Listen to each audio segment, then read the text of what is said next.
So if there is something that this, like the crisis in Greece has showed us, and it's not only a crisis in Greece, let's like be clear about this.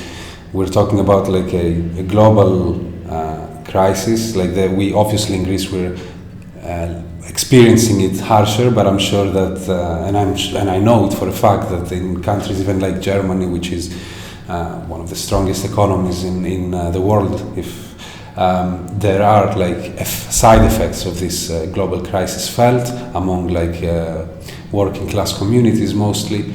What this crisis can teach us is that it's not enough to rely entirely on the goodwill of our institutions and of our politicians. It is very important. These institutions are essential for a democracy. I'm not discrediting them. But what I fear that happened during the years before the crisis was that we as citizens gave our representatives and our institutions a carte blanche, and we let them act totally freely without any sense of accountability and control on our behalf.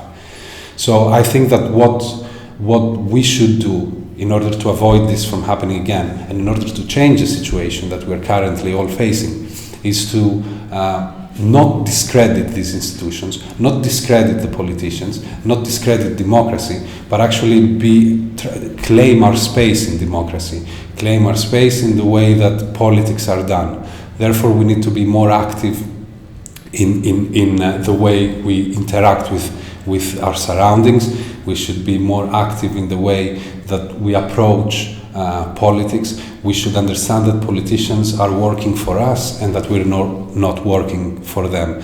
So we should use all the means available, such as organizations such as Vuli Watch, for instance, and there's many more, I'm sure, in order to make politicians understand that we are watching them and that we expect them to act for the common good, which does not only include big business and the banking sector, but also the basis of society, which is the common people, the average citizen.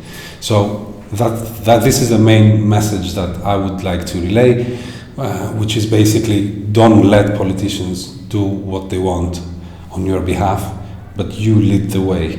You tell them what needs to be done.